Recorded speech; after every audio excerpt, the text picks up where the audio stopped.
Hello guys! Welcome back again sa aking channel. And ngayon, nandito na ako sa farm. And nandito si Chuyans, si J. Ford.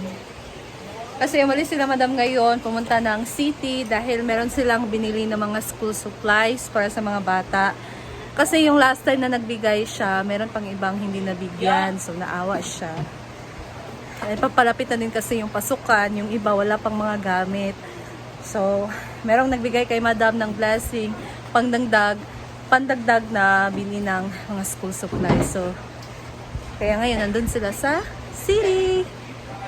So, nandito si J. Ford, si Chuyans, and si pinakamagandang diwata ng Aplaya. Si Oyo. You're late. Si Beshi. Oo, kasi nasaktan ako sa maliit na kamote mo.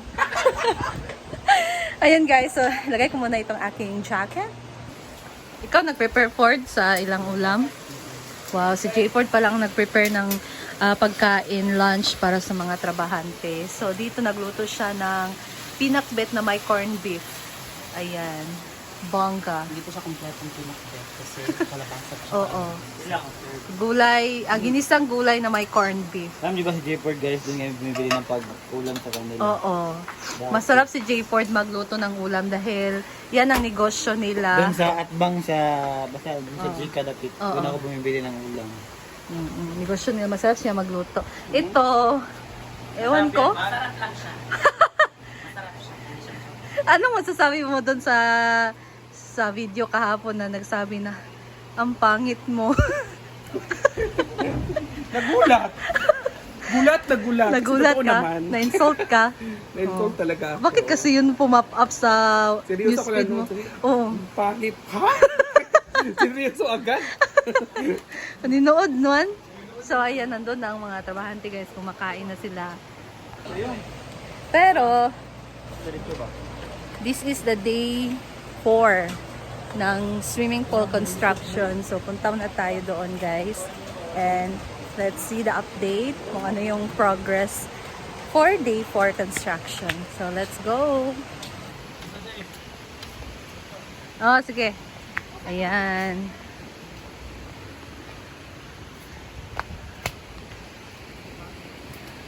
Sobrang bilis lang ng trabaho nila, guys.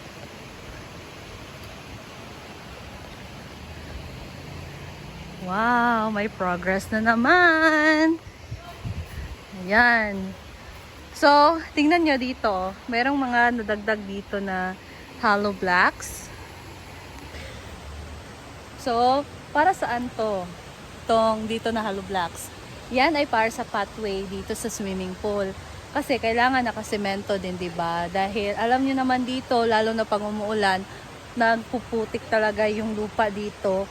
So, of course, kailangan talaga na ang pathway ng swimming pool ay semento. So, this is the purpose. Meron na silang nilagay dito. Ayan. Hindi na talaga to abot ng isang buwan. Matatapos na to. Kasi tingnan nyo naman yung progress dito sa ating swimming pool construction, guys. Day 4 pa lang, pero naka-layout na sila dito for pathway sa ating swimming pool. And then, sinimulan na din nila dito ang kids part. Daming lamigas! Daming langgam! Ayan. And, we'll see later kung sino yung ating pwedeng tatanungin. Tatanungin natin later si Mama Sita about this swimming pool, kung ano masasabi niya. And the revelation or magkano na yung nagasto ni Madam dito. So, stay tuned guys!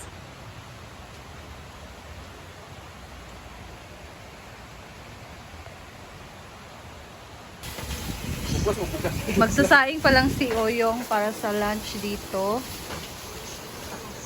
And, ayan, luto ng J. Ford. Mayroong pansit, Adidas. Yan guys. Si J. Ford talaga mahilig na mahilig mag-fried rice. Kasi sayang din itong dukot din. Nadukot kasi dito. Sabi, ito yung ikaw nagluto tong last.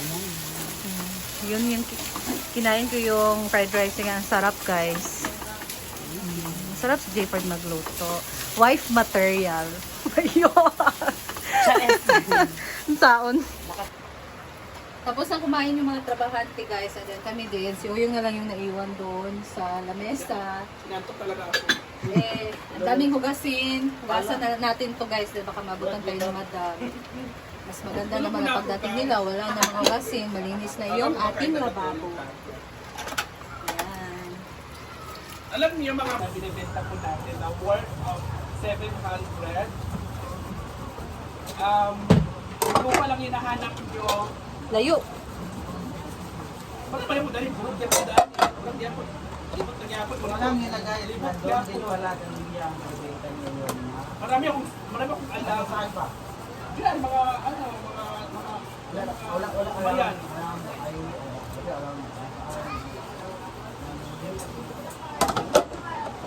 Skyway. Magkano yung budget? Yes, magkano yung budget? Iwala na lang, no? Di ko kay mo man sure ang Hindi kayo ba? Lagi mga kautas ka na kautas sa kami na lang mangita.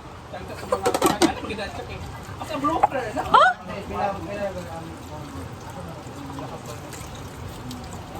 Siguro sa highway mo, kung mo na highway, di ba? Ano talaga ang highway?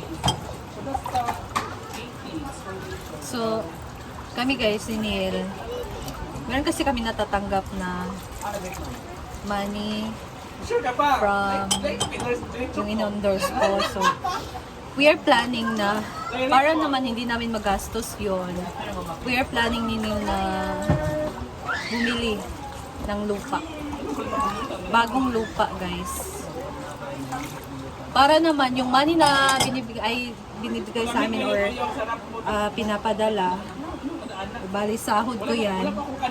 At least hindi namin siya magagamit. Unti-unti namin nagagamit kasi pag nasa bangko lang. So, we are planning na bumili ng lupa. Pero kung merong papayag, babayaran namin siya monthly.